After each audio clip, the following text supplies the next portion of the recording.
Hello everyone, आप सबका स्वागत है। आरआरबी एनटीपीसी 2019 का सीबीटी 1 का मैथ्स का सॉल्यूशन कर रहे हैं, जिसमें 28 दिसंबर 2020 से 8 जनवरी 2021 तक जितने भी शिफ्ट में एग्जाम हुए सभी शिफ्ट के सॉल्यूशन कंप्लीट हो चुके हैं। इन सब का वीडियो प्लेलिस्ट में मिल जाएगा। आज की क्लास में 9 जनवरी 2021 का पहला शिफ्ट का सॉल्यूशन करेंगे। तो शुरू करते हैं। उससे पहले चैनल पर नए हैं तो चैनल को सब्सक्राइब कर दीजिए। आगे बढ़ते हैं। ये बहुपद दिया हुआ है और कह रहा है कि इनके शून्यों का योग उनके गुणनफल के 1/4 के बराबर है। तो पी का मान ज्ञात कीजिए। ठीक है, देखिए शून्यों का योग मतलब अल्फा प्लस बीटा बराबर है इनके गुणनफल का 1/4, यानी कि अल्फा इंटू बीटा का 1/4 है। ठीक है, ऐसा सवाल में कह रहा है। तो यहाँ पर हम लोग वैल्यू रखेंगे। तो अल्फा प्लस बीटा होता है माइनस बी बट्टा सी, यानी माइनस बी कितना है यहाँ पर देखिए 5p माइनस 1, तो माइनस भी रहता है तो माइनस के साथ 5p माइनस 1 देंगे। और नीचे ए का वैल्यू कौन सा है, एक्स स्क्वायर का जो गुणांक होता है ये 5। ठीक है, बराबर अल्फा बीटा बराबर होता है सी बट्टा ए। तो सी देखिए 2p प्लस 5 है और साथ में माइनस भी लगा है, तो माइनस सहित यहाँ पर लिखेंगे 2p प्लस 5 और बट्टा ए पर वही आ जाएगा 5 और गुना 1/4 पहले से है वो लिखेंगे। ठीक है, तो 5 5 कट जाएगा, यहाँ पर माइनस और माइनस कट जाएगा। अब ये जो 4 है यहाँ पर इसको इस तरफ लाएंगे लेफ्ट साइड। ठीक है, तो क्या हो जाएगा 4 गुना 5p, तो ये हो जाएगा 20p माइनस 4 एक का 4 बराबर इधर 2p प्लस 5। अब 2p को इस तरफ लाइए तो 20 में 2 माइनस हो जाएगा, बचेगा 18p बराबर ये 4 जाके इधर जुट जाएगा, तो 4 और 5 कितना हो जाएगा 9। तो p का वैल्यू क्या आ गया 9/18, यानी कि कटाएंगे तो ये आएगा 1/2। यही सवाल का आंसर होगा, ऑप्शन नंबर डी। आगे बढ़ते हैं। दो अंकों की एक संख्या के अंकों का योग 6 है। यदि अंकों के क्रम को उलट दिया जाता है तो प्राप्त नई संख्या मूल संख्या के 2 गुने से 6 कम होती है। संख्या ज्ञात कीजिए। ठीक है, तो इसको हम लोग ऑप्शन से सॉल्व करेंगे। अगर समीकरण बना के करने लगेंगे तो ज़्यादा समय लगेगा, और समीकरण बनाना आप लोग जानते ही होंगे। तो पहला ऑप्शन है 24। इसमें क्या कह रहा है कि अंकों का योग 6 है, तो क्या इन दोनों का योग 6 हो रहा है, तो 6 तो हो रहा है। वैसे सभी अंकों संख्याओं के अंकों का योग 6 है। अब आगे देखिए, यदि अंकों के क्रम को उलट दिया जाता, जब 24 को उलट देंगे तो क्या हो जाएगा, ये हो जाएगा 42 यानी 42। तो प्राप्त नई संख्या, ये जो 42 प्राप्त हुआ है मूल संख्या के 2 गुने से 6 कम है। क्या हम लोग चेक करेंगे, जो 42 है ये 24 का 2 गुना, यानी कि 24 गुना 2 माइनस 6 कम है तो माइनस 6 कर दिए। क्या ये 42 हो रहा है, 24 गुना 48 माइनस 6 ये 42 हो रहा है। तो ये दोनों बराबर है, तो इसका मतलब ये इसका सही आंसर होगा। अगर ये नहीं रहता तो इसी तरह से बाकी ऑप्शन चेक करते। ठीक है, आगे बढ़ते। इसको p बट्टा क्यू के रूप में व्यक्त कीजिए, जहाँ p एक पूर्ण संख्या है और q एक प्राकृत संख्या है। ठीक है, तो देखिए यहाँ पर संख्या हमारे पास है क्या 0.037 और 7 पर है रेकरिंग का साइन। तो हम लोग इसको कैसे बनाते हैं, देखिए दशमलव को भूल जाइए, रेकरिंग को भूल जाइए, तो टोटल नंबर कितना बनेगा 37 बना। अब उसमें माइनस वो करेंगे जिसका रेकरिंग नहीं हो रहा है, तो यहाँ पर 7 का रेकरिंग हो रहा है, 3 का नहीं हो रहा है, तो 3 इसमें माइनस करेंगे। और नीचे क्या आएगा, नीचे आएगा कि जितना अंक का रिकरिंग हो रहा है यानी कि पुनरावृत्ति हो रहा है उतना 9 देंगे। तो एक संख्या का पुनरावृत्ति हो रहा है तो एक बार 9 दिए, और जितना का नहीं हो रहा है उतना 0 देंगे। तो दो अंक का नहीं हो रहा है तो 2 बार यहाँ पर 0 देंगे। तो 37 माइनस 3 कितना हो जाएगा 34, और नीचे आ जाएगा 900। तो आगे कटा देते हैं, 2 से 17 और 2 से 450, तो 17/450 इसका आंसर होगा, ऑप्शन नंबर 1। ठीक है, आगे बढ़ते। यदि √3 sine theta minus cos theta बराबर 0 है, और 0 जो है ये थीटा जो है न्यून कोण है, तो इसका मान क्या होगा। तो हम लोग सॉल्व करते हैं। देखिए इसको, तो क्या हो जाएगा, ये √3 साइन थीटा बराबर ये माइनस कॉस थीटा को राइट साइड ले जाएंगे तो प्लस का कॉस थीटा हो जाएगा। अब ये कॉस थीटा को फिर से लेफ्ट साइड लाएंगे तो क्या हो जाएगा साइन थीटा बटा कॉस थीटा बराबर इधर एक बचा, और ये जो √3 है यहाँ पर इसको जब राइट साइड ले जाएंगे तो ये नीचे आ जाएगा। साइन बटा कॉस होता है टेन थीटा, और इधर 1/3 है, तो टेन थीटा में 1/3 किसका वैल्यू होता है, टेन 30 डिग्री का। ठीक है, तो यहाँ से थीटा का माना गया 30 डिग्री। अब यही थीटा का वैल्यू यहाँ पर रखेंगे और इसका आंसर निकालेंगे। तो पहले है कॉस क्यूब, तो कॉस में 30 डिग्री कितना होता है √3/2, √3/2 इसका क्यूब करना है। ठीक है, माइनस से माइनस देंगे, √3 है देंगे, उसके बाद साइन क्यूब करना है, तो साइन में 30 डिग्री कितना मान होता है 1/2, तो यहाँ पर 1/2 का क्यूब करेंगे। तो सॉल्व करेंगे आगे। तो ये हो जाएगा √3 का क्यूब कितना होगा 3√3, और नीचे 2 का क्यूब 8, माइनस इधर √3 ही आएगा और नीचे आएगा 2 का क्यूब 8। तो देखिए हर बराबर है, ऊपर वाला को डायरेक्ट घटा देंगे हम लोग। तो 3√3 में 1√3 घटेगा तो कितना बचेगा 2√3, नीचे है 8, 2 से कटा देंगे 4 बार में, यानी कि √3/4 इसका आंसर होगा, ऑप्शन नंबर डी। आगे बढ़ते हैं। ये सवाल हिंदी में नहीं था, इसको इंग्लिश में ही बना लेंगे। कह रहा है a man and a woman can complete A task in 8 and 12 days. ठीक है, यानी एक एक पुरुष और एक महिला काम को क्रमशः 8 दिन और 12 दिन में कर सकते हैं। In how many days will 2 man and 3 women be able to complete the task. और आगे कह रहा है कि कितने दिनों में 2 पुरुष और 3 महिलाएं मिलकर उस काम को करने में सक्षम होंगे। ठीक है, समय पूछ रहा है। तो हम लोग पहले इन दोनों का कार्य क्षमता निकालेंगे। देखिए मैन है एम लिखते हैं, वोमेन को डब्ल्यू लिखते हैं। मैन कर रहे हैं 8 दिन में और वोमेन कर रहे हैं 12 दिन में। टोटल वर्क इन दोनों का एलसीएम 24 हो जाएगा। 8 तिया 24, 12 दूना 24, 3 और 2 आया। ठीक है, अब देखिए यहाँ पर कि कौन कौन करेगा साथ में, 2 मैन करेगा, तो 2 मैन का एफिशिएंसी टोटल कितना होगा, एक मैन का है 3, तो 2 का कितना हो जाएगा 2 गुना 3 यानी कि 6। उसी तरह से वोमेन का भी 3 वोमेन है और वोमेन का एफिशिएंसी है 2, तो 3 को 2 से गुना करेंगे तो 6, यानी एक दिन में अब 6 और 6 12 यूनिट काम होगा जब दोनों साथ में करेगा तो। और टोटल काम है 24, तो 24 को ये 12 से डिवाइड करेंगे तो कितना दिन लगेगा वो निकल जाएगा, तो आएगा कितना 2 दिन इस सवाल का आंसर होगा। आगे बढ़ते हैं। एक वस्तु को 1360 रुपया मूल्य पर बेचने पर एक विक्रेता को 15% की हानि होती है। 10% लाभ प्राप्त करने के लिए उसे यह वस्तु किस मूल्य पर बेचनी चाहिए। ठीक है, देखिए 1360 में बेचा है, 15% का हानि हुआ तो मतलब वस्तु 85% में ही बिका है। ठीक है, 100 में 15 माइनस किए तो 85%। अब इसको 10% का लाभ चाहिए तो बिकेगा कितना में 110% में। तो कटा के निकाल सकते हैं। यहाँ पर देखिए 11 है और नीचे 85 है, तो 11 से 11 तो कटने वाला है नहीं, तो हम लोग 11 का मल्टीपल चेक कर सकते हैं। ऑप्शन नंबर एक ही है 11 का मल्टीपल, बाकी 11 का मल्टीपल नहीं है। ऐसे भी कर सकते हैं, यानी तो इसको आगे सॉल्व करके निकाल सकते हैं। आगे बढ़ते हैं। एक बॉक्स में 6 सफ़ेद, 2 काली और 3 लाल गेंदें हैं। यदि यादृच्छिक रूप से एक गेंद निकाली जाती है, इस गेंद के सफ़ेद न होने की प्रायिकता क्या है, सफ़ेद न होने की। ठीक है, देखिए टोटल गेंद कितना है, टोटल जो है जोड़ के नीचे देंगे 6 2 8 3 11, और सफ़ेद न होने का प्रयोग तो पूछ रहा, तो हम लोग देखेंगे कि कितना गेंद है जो सफ़ेद नहीं है सवाल में। तो 2 काली है 3 लाल है, तो टोटल कितना हो गया 5 गेंद। 5 गेंद ऐसा है जो सफ़ेद नहीं है। ठीक है, तो नहीं वाला पूछ रहा तो इसका प्रायिकता क्या हो जाएगा 5/11, ऑप्शन नंबर 1। ठीक है, आगे बढ़ते हैं। भूतल पर खड़े एक्स और वाई ऊंचाई वाले 2 मीनारों के शीर्ष उनके पाद बिंदुओं को मिलाने वाली रेखा के मध्य बिंदु पर क्रमशः 60 डिग्री और 30 डिग्री के कोण अंतरित करते हैं। एक्स अनुपात वाई ज्ञात कीजिए। ठीक है, देखिए 2 मीनार है इस तरह से, एक ये है,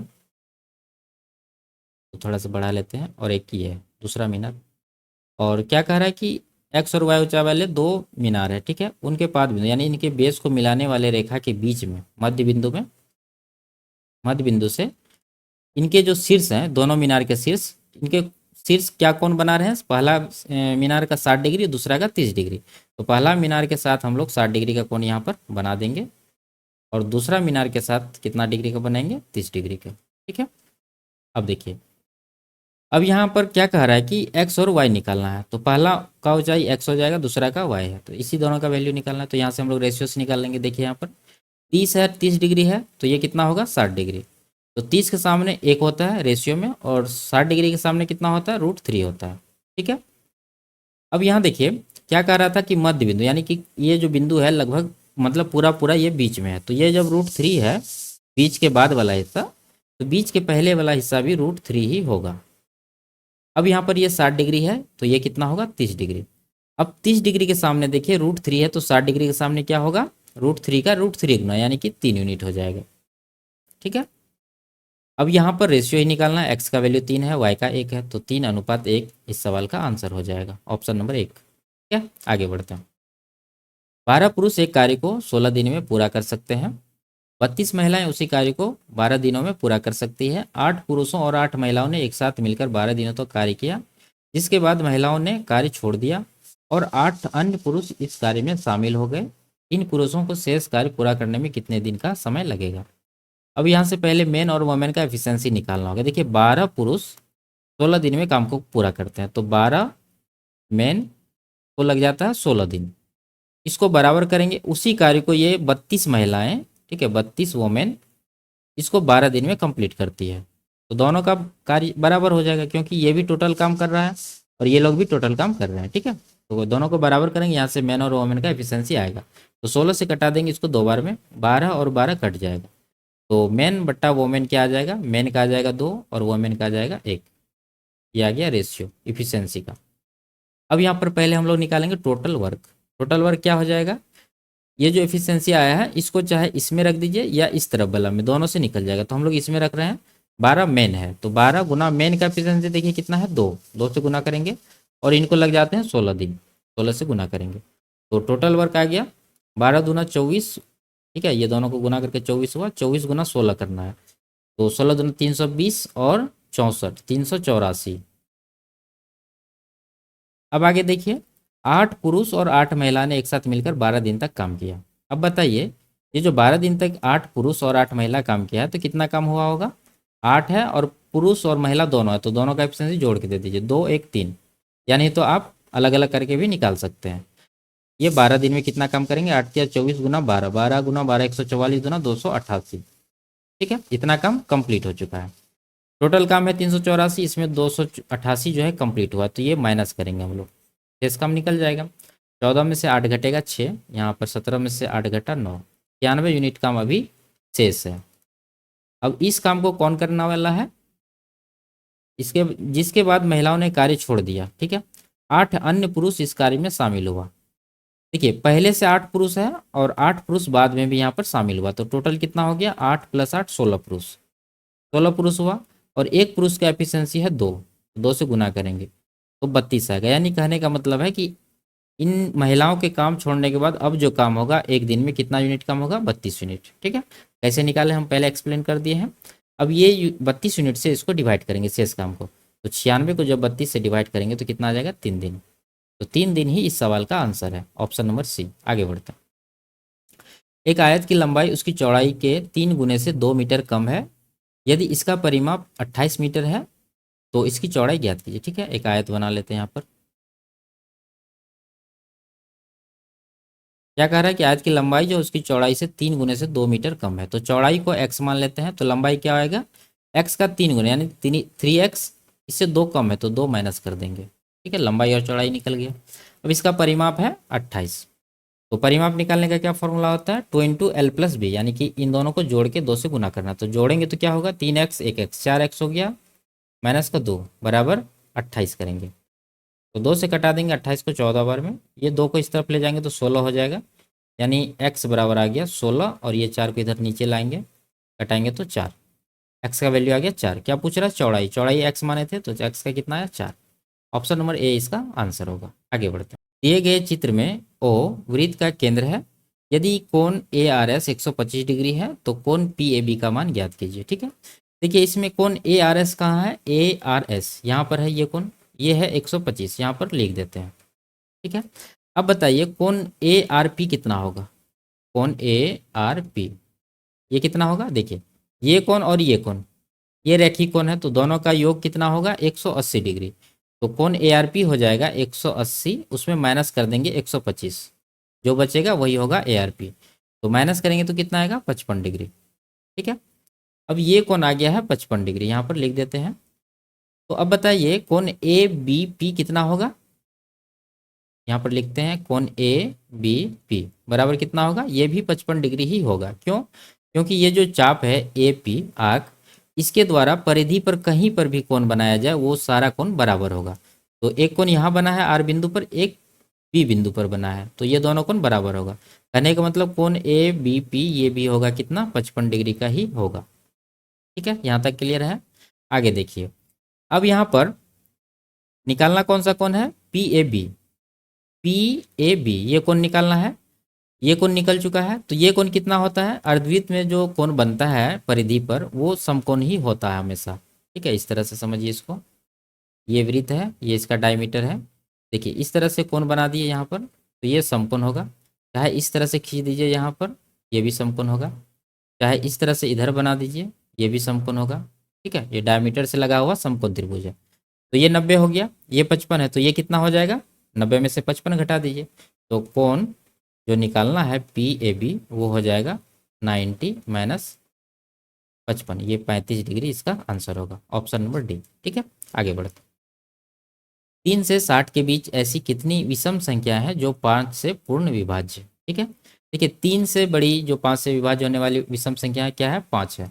5 के बाद अगली विषम संख्या कौन सा होगा, 15। ठीक है, क्योंकि 10 जो है सम संख्या है, 10 को काउंट नहीं करेंगे। 15 के बाद 20 छोड़ देंगे, फिर 25 आएगा। इसी तरह से जाएंगे, देखिए 60 तक ही है तो हम लोग लिख लेते हैं पूरा। 25 के बाद 35 आएगा, 35 के बाद 45, फिर 55, उसके बाद 65 आएगा जो कि 60 से ज़्यादा है, तो उसको काउंट नहीं करेंगे। तो टोटल कितना नंबर हो गया, 3 और 3 6। ऑप्शन नंबर डी इसका सही आंसर है। अगर यहाँ पर ज़्यादा नंबर रहता तो हम लोग इसको एपी से निकालते। ठीक है, क्योंकि इसका कॉमन डिफरेंस बराबर है, 10-10 का ही अंतर है। आगे बढ़ते हैं। दिए गए चित्र में बीसी समांतर डी है। बीसी यानी ये जो है और डी, ये दोनों समांतर है। एक्स का मान निकालना है, एक्स यहाँ पर है, ये कितना डिग्री का ये पूछ रहा है। तो हम लोग क्या करेंगे, इसको यहाँ तक आप बढ़ा लीजिए, इसमें मिला दीजिए। ठीक है, ये भी इसके समांतर ही है। अब यहाँ पर ये 38 डिग्री है, तो ये कितना होगा, ये भी कोण 38 डिग्री का ही होगा, यहाँ पर लिख रहे हैं एकांतर कोण से। ठीक है, जब ये 38 है और ये एक्स है तो ये 122 है, यानी कि ये बाह्य कोण है त्रिभुज ए, इसका नाम कुछ भी रख देते हैं, एफ रख देते हैं। ए एफ बी त्रिभुज का ये जो है बाह्य कोण है, जो कि अंदर वाला ये दोनों कोण के योग के बराबर होगा, यानी कि यहाँ पर लिख दे रहे हैं एक्स प्लस 38 डिग्री बराबर हो जाएगा 122 डिग्री। तो एक्स का वैल्यू हो जाएगा 122 माइनस 38 डिग्री, तो माइनस करेंगे तो कितना आएगा, 84 डिग्री। ऑप्शन नंबर 2 इसका आंसर होगा। आगे बढ़ते हैं। जमीर 40% की ऑफ सीजन छूट पर एक वस्तु खरीदता है और उसे आगे अंकित मूल्य पर 25% की छूट देकर बेचता है, उसका प्रतिशत लाभ या हानि ज्ञात कीजिए। ठीक है, तो देखिए मान लेते हैं कि वस्तु का जो मार्क प्राइस है वो 100 है, तो ये जो ऑफ सीजन छूट के बाद खरीदता है कितना छूट मिलता है इसको, 40%। तो 100 में 40% जब माइनस करेंगे तो कितना बचेगा, 60। यानी 100 अंकित मूल्य वाला सामान ये जो है जमीर 60 रुपया में ही खरीद लिया। अब वो आगे क्या किया है कि उसे आगे अंकित मूल्य पर 25% की छूट पर बेचा है। अब जो ये बेचा है ये अंकित मूल्य 100 पर 25% का डिस्काउंट दिया, तो 100 में जब 25% यानी 25 माइनस करेंगे तो कितना बचेगा, 75। तो कुल मिला के कहने का मतलब है कि 60 का लागत वाला वस्तु 75 में ये बेचा है, तो कितना का प्रॉफिट है यहाँ पर, 15 का प्रॉफिट है। 15 का प्रॉफिट है 60 के ऊपर, कितना हो जाएगा, 15 का 15, 15 चौके 60, 1/4 कितना होता है, 25%। 25% का लाभ है, ऑप्शन नंबर सी। आगे बढ़ते हैं। 300 और 1000 के बीच कितनी संख्याएं 7 से विभाज्य है। तो हम लोग को पहले निकालना होगा कि 300 के जस्ट बाद कौन सी संख्या है जो 7 से विभाज्य है, तो उसके लिए 7 से 300 को डिवाइड करना पड़ेगा। तो 7 चौके 28 आएगा, बचेगा 2, 20 आया, तो 7 दूना 14, ठीक है 6 आया। तो विभाज्य बनाना है तो एक इसमें और चाहिए, यानी कि 300 में एक जो है और जोड़ेंगे, तो टोटल संख्या कौन सा हो जाएगा, 301। यानी 300 के बाद 301 पहली संख्या है जो 7 से कट रही है। उसके बाद कौन सा होगा, 7 का गैप छोड़ के आगे लिखेंगे, 1 7 8, यानी कि 308 हो जाएगा। फिर 300, 8 7 15, इसी तरह से जाएगा और जाना कहाँ तक है, 1000 तक। तो अब ये भी चेक करेंगे कि 1000 से जस्ट छोटी वो संख्या कौन सी है जो 7 से विभाज्य है। तो 7 से 1000 को डिवाइड करना पड़ेगा। तो 7 1 का 7 जाएगा, 3 बचेगा, 0 होगा, 7 चौके 28 जाएगा, तो 0 आया, 7 दूना 14 जाएगा, तो शेष बच गया 6। अब यही शेष इसमें माइनस करेंगे। ठीक है, ये 1000 में 6 माइनस करेंगे तो कितना बचेगा, 994, 994। ये लास्ट नंबर है जो 7 से कट रही है।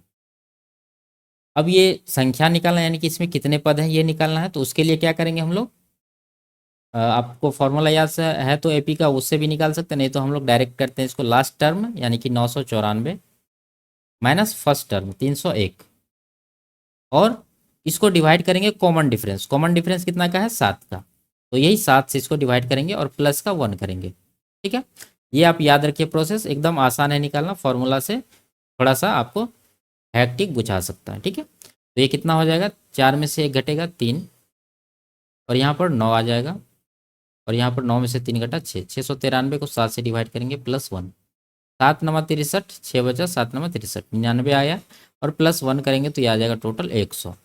यानी टोटल कितने नंबर है, 100। ऑप्शन नंबर डी इसका आंसर होगा। आगे बढ़ते हैं। यदि 140 ग्राम पीतल को तांबे के साथ मिलाकर पीतल और तांबे के 4:3 अनुपात से एक मिश्र धातु तैयार की जाती है, तो यह मिश्र धातु बनाने में प्रयोग किए गए तांबे की मात्रा ज्ञात कीजिए। ठीक है, देखिए पीतल का मात्रा दिया है और पीतल से तांबे का रेशियो दिया हुआ है, यानी पीतल है 4 यूनिट, इसी का वैल्यू हो जाएगा 140 ग्राम, जो कि यहाँ पर पीतल दिया हुआ है। तो तांबा का निकालना है तो 3 यूनिट का निकालना होगा। ठीक है, तो यहाँ पर देखिए 4 का 140 कितना गुना है, ये डिवाइड करेंगे तो 35 आएगा। तो इधर भी 35 गुना करेंगे तो 35 दिया 105 ग्राम इसका आंसर होगा। Option number C. आगे बढ़ते हैं। सुखदेव और बलदेव के दादा ने 2150 रुपया की राशि को उनके बीच 20:23 के अनुपात में विभाजित किया। उन दोनों में से प्रत्येक ने अपने अपने हिस्से से 100 रुपया का दान किया। उनकी संबंधित राशियों का नया अनुपात ज्ञात कीजिए। तो पहले हम लोग को ये निकालना होगा कि उनको कितना कितना रुपया मिला है। तो उसके लिए टोटल रुपया है 2150। ठीक है, और आप इस तरह से इसको डायरेक्टली बढ़िया से कर सकते हैं। देखिए 20:23 है, दोनों का योग कितना हो रहा है 43। इसी 43 का वैल्यू हो जाएगा ये टोटल रुपया के बराबर 2150। इसे जब डिवाइड करेंगे तो ये सीधा सीधा कितना बार में जा रहा है 4 पंचे 20, यानी कि ये 5 बार में, और एक जीरो भी है तो 50 बार में ये कट रहा है।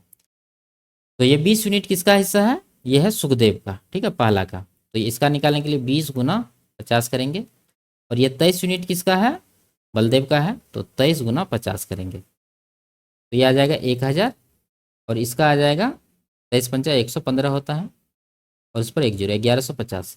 अब दोनों एक 100 रुपया दान किया तो दोनों में एक 100 माइनस करिए आप, कितना आएगा, ये 900 आया, और इसमें जब 100 माइनस करेंगे तो कितना आएगा 0.5 1050। ठीक है, तो अब इन दोनों का रेशियो लेना है, तो 0 0 कट जाएगा, 15 छके 90, 15 सतह 105, यानी कि 6:7 इस सवाल का आंसर आया है, ऑप्शन नंबर 2। ठीक है, आगे बढ़ते हैं। 3 के 4 क्रमागत गुणजों का योग 78 है, उनमें बड़ी से बड़ी संख्या कौन सी है। ठीक है, देखिए गुणज है तो बड़ी संख्या हम लोग ऑप्शन से इसको आराम से निकाल सकते हैं। बड़ी संख्या अगर 24 मानेंगे, ठीक है, सबसे बड़ी, तो उससे पहले वाली कौन सी होगी, 3 माइनस करिए इसमें 21, उससे पहले 18, उससे पहले 15। ठीक है, ये सब 3 का ही गुणज है लगातार, 3 पचे 15, 3 छक 18, 3 सत्ता 21, 3 अठे 24। क्या इन सब का योग 78 हो रहा है। 8 5 13 1 14 4 18 बचा 1 2 1 3 2 5 1 6 1 7 78 हो रहा है। करने का मतलब यही इसका आंसर है। अगर नहीं होता तो दूसरा ऑप्शन चेक करते हैं। ठीक है, और इसको बेसिक से कैसे बनाएंगे, मान लेते हैं कि 3 का जो पहला गुणज है वो क्या है, x है, यानी कि 3x हो जाएगा, और दूसरा क्या हो जाएगा 3 इंटू एक्स प्लस 1, उसके बाद 3 इंटू एक्स प्लस 2, उसके बाद 3 इंटू एक्स प्लस 3। ठीक है, एक एक का यहाँ पर गैप रखना है। इन सब का योग यानी कि सबको जोड़ दीजिए, अब सबका योग है 78, तो बराबर हो जाएगा 78। सॉल्व करना है तो यहाँ पर देखिए 3x, सब में 3 3 एक्स है, 4 बार है तो 3 चौके 12x हो गया। अब अंक वाला देखते हैं, 3 एक का 3 हो रहा है, यहाँ पर 5 दूना 3 दूना 6 हो रहा है, 3 तिया 9 हो रहा है। ठीक है, 3 6 9, 9 6 15 3 18, प्लस का 18 बराबर 78। ये 18 को इस तरफ भेजेंगे तो x का मान कितना आ जाएगा 60/12, 12 से कटाएंगे 5 बार में, तो x का मान कितना आ गया 5। तो बड़ी संख्या पूछ रहा, तो बड़ी संख्या ये है, तो इसका वैल्यू निकालते हैं, 3 गुना x का मान 5 जाएगा तो 5 3 8 होगा, 8 तिया 24 इसका आंसर होगा। ठीक है, आगे बढ़ते हैं। दो संख्याओं का एलसीएम उनके एचसीएफ से 91 गुना है, उनके एचसीएफ और एलसीएम का योग 2760 है। यदि उनमें से एक संख्या 210 है तो दूसरी संख्या ज्ञात कीजिए। ठीक है, तो पहले हम लोग को एलसीएम और एचसीएफ निकालना होगा। यहाँ देखिए एलसीएम का और एचसीएफ का दोनों का रेशियो दिया हुआ है, मतलब निकाल सकते हैं हम लोग। एचसीएफ को अगर 1 मानेंगे तो इससे 91 गुना है एलसीएम, तो एक अगर एचसीएफ को 1 माने हैं तो एलसीएम कितना हो जाएगा 91। इन दोनों का रेशियो आया, इन दोनों का योग कितना हो रहा है 91 1 92। ठीक है, इसी का वैल्यू हो जाएगा, ये जो दोनों का योग है 2760 इसके बराबर। ठीक है, इसको घेर देते हैं, तो ये 3 बार में कट रहा है और एक जीरो भी है, तो इसका मतलब ये 30 बार में ये कटेगा। ठीक है, तो एलसीएम हो जाएगा हमारा 91 गुना 30, और एचसीएफ हो जाएगा 1 गुना 30, यानी कि 30 ही होगा। अब यहाँ पर उनमें से एक संख्या है दूसरा निकालना, तो हम लोग जानते हैं कि एलसीएम गुना एचसीएफ, यानी एलसीएम है कितना 91 गुना 30, ये एलसीएम हो गया, गुना एच सी एफ यहाँ पर देखिए 30 है, बराबर पहली संख्या जो कि 210 है और दूसरी संख्या निकालना है, तो इसको N2 लिख देते हैं। इसको कटाएंगे N2 निकल के आ जाएगा, तो कितना आएगा, 0 0 काटते हैं 3 से 7 बार में, 7 से इसको कटाएंगे 13 बार में, 13 या 39, ठीक है, और एक जीरो है, तो N2 आ गया हमारा 390। कौन सा ऑप्शन है, ऑप्शन नंबर सी, ठीक है। आगे बढ़ते हैं। एक साइकिल का एक पहिया 11 किलोमीटर चलने में 7000 चक्कर घूमता है, पहिए का व्यास ज्ञात कीजिए, ठीक है, और आंसर है सेंटीमीटर में। तो हम लोग 11 किलोमीटर को सेंटीमीटर में बदलेंगे, तो कितना हो जाएगा, 11 गुना 1000, ठीक है, 1 किलोमीटर में 1000 मीटर, तो ये मीटर में आ गया।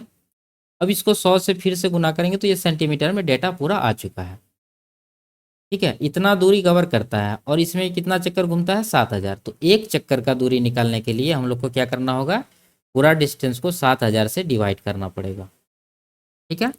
और ये जब डिवाइड करेंगे तो एक चक्कर का दूरी आएगा इतना का, ठीक है। मान लीजिए यहाँ से शुरू किया तो फिर यहीं पर आएगा।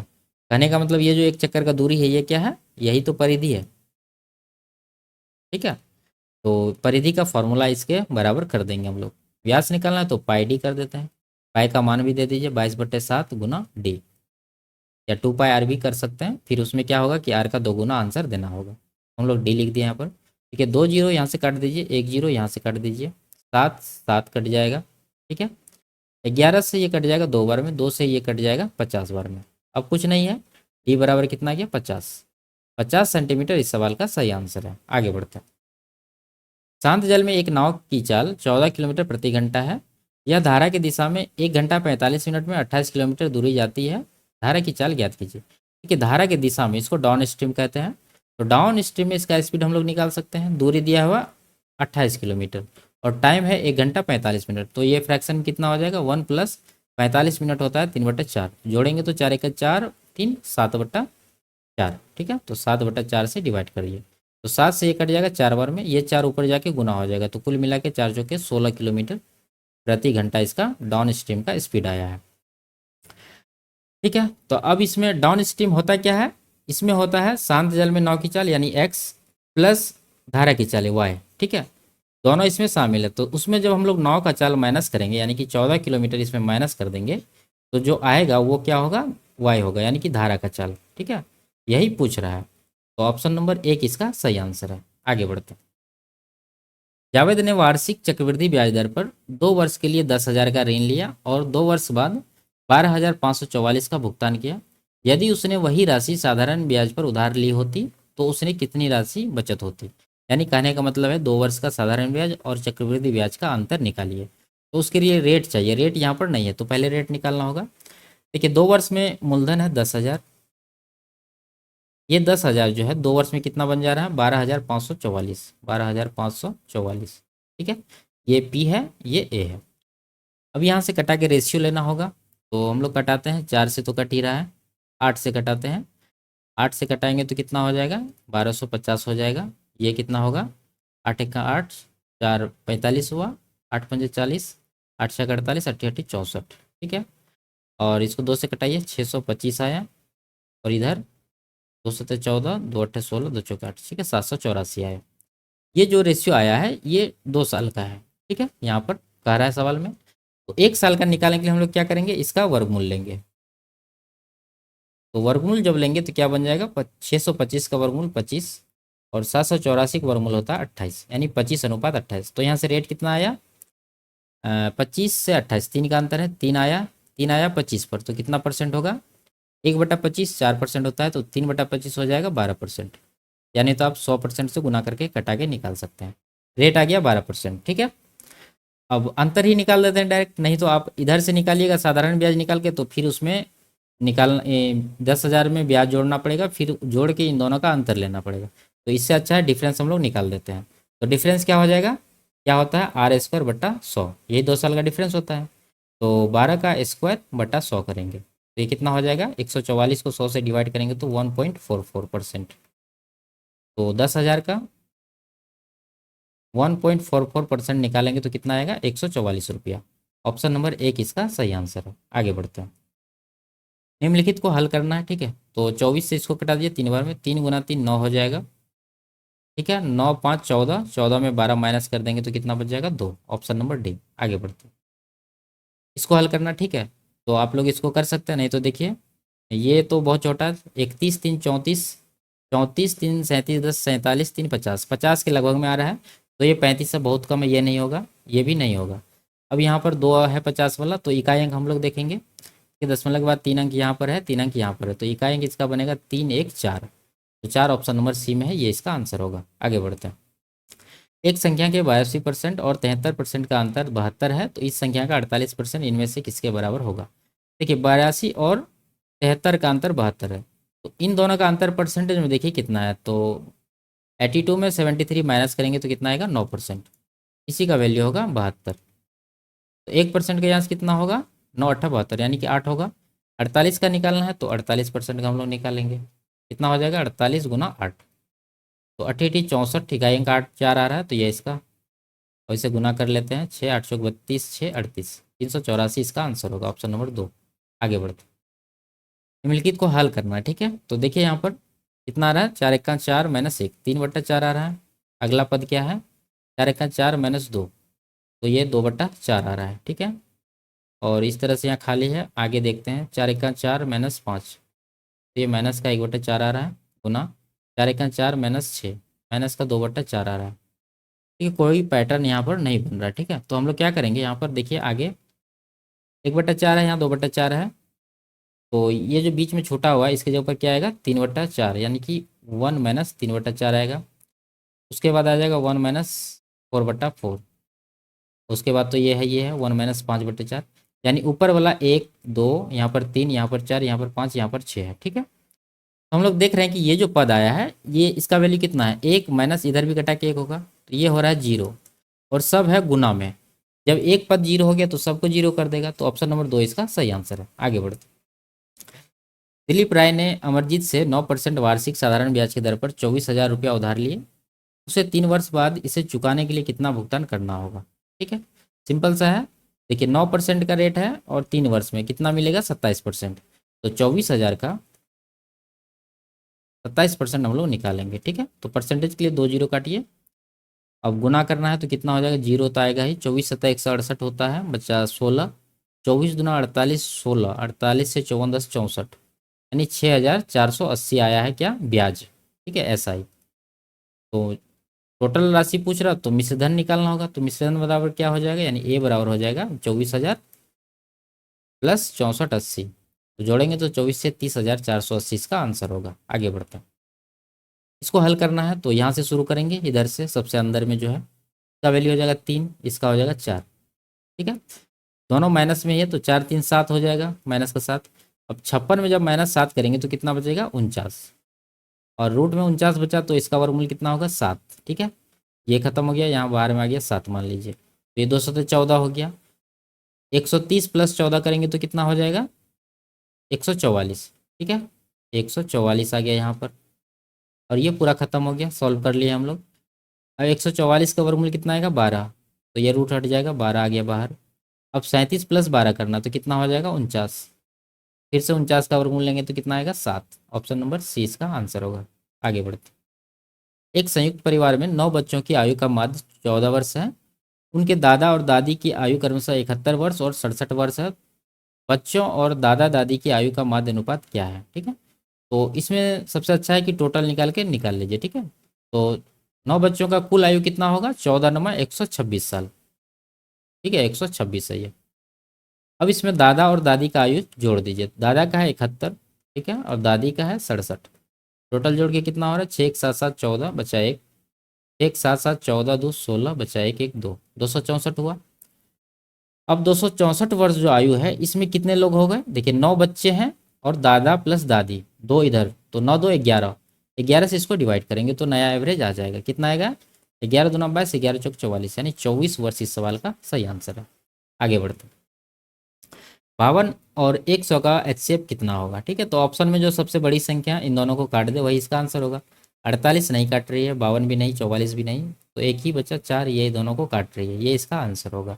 आगे बढ़ते हैं, इसको हल करना है। ठीक है, तो पहले कोष्टक का यहाँ पर कर लेते हैं, 6 पंचा 30 हो गया ये। ठीक है, और इधर 15 दूना 30, तो 30 माइनस 30 ये तो जीरो ही हो गया, और प्लस 4, तो कुल मिला के ये कोष्टक के अंदर जो है इसका वैल्यू कितना आया 4। अब यहाँ पर यहाँ से यहाँ तक सॉल्व करिए, तो 4 है, आगे -12, तो 4 -12 करेंगे तो कितना आएगा -8। ठीक है, कोष्टक समाप्त। अब यहाँ बाहर आइए, 2 से 16 को कटाइए 8 बार में, अब फिर भाग है तो 8 से 80 को कटाएंगे 10 बार में, तो 10 है यहाँ पर, और यहाँ पर -8 आया, तो 10 - 8 कितना हो जाएगा 2। ऑप्शन नंबर सी इसका आंसर होगा। आगे बढ़ते हैं।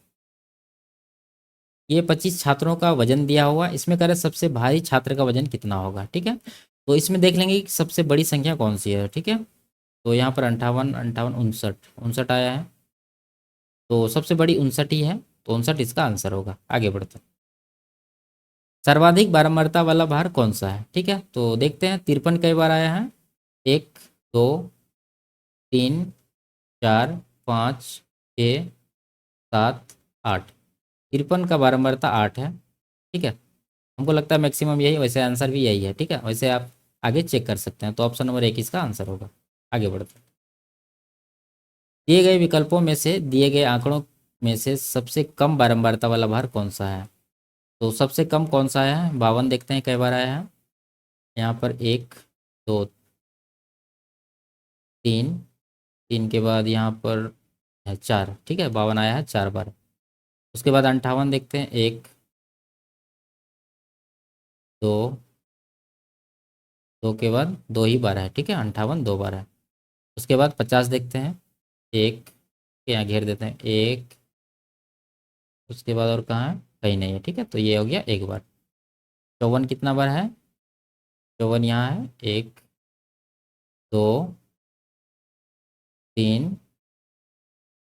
ठीक है, 3 बार है ये। तो सबसे कम वाला पूछ रहा है, तो सबसे कम क्या आया है, 1, 1 किसका 50 का, तो यही इसका आंसर होगा। आगे बढ़ते हैं। इसमें क्या करें, दिए गए आंकड़ों का परास क्या है। परास मतलब रेंज निकालना है, मैक्सिमम माइनस मिनिमम। तो मैक्सिमम कौन सी संख्या है, यानी सबसे बड़ी संख्या, अभी हम लोग पीछे देखे थे 59 है। और सबसे मिनिमम कौन सा है, देखिए 50 है। ठीक है, 50 से कम है कोई संख्या क्या, 49 वगैरह नहीं है। ठीक है, तो 50 मिनिमम हो गया, तो दोनों का अंदर कितना आ रहा है 9, तो 9 इस सवाल का आंसर है। आगे बढ़ते हैं। ये लास्ट सवाल था। वीडियो आपको कैसी लगी कमेंट में ज़रूर बताइए। अच्छी लगी तो वीडियो को लाइक और चैनल को सब्सक्राइब कर दीजिए। फिर मिलते हैं अगले क्लास में, तब तक के लिए बाय बाय, टेक केयर।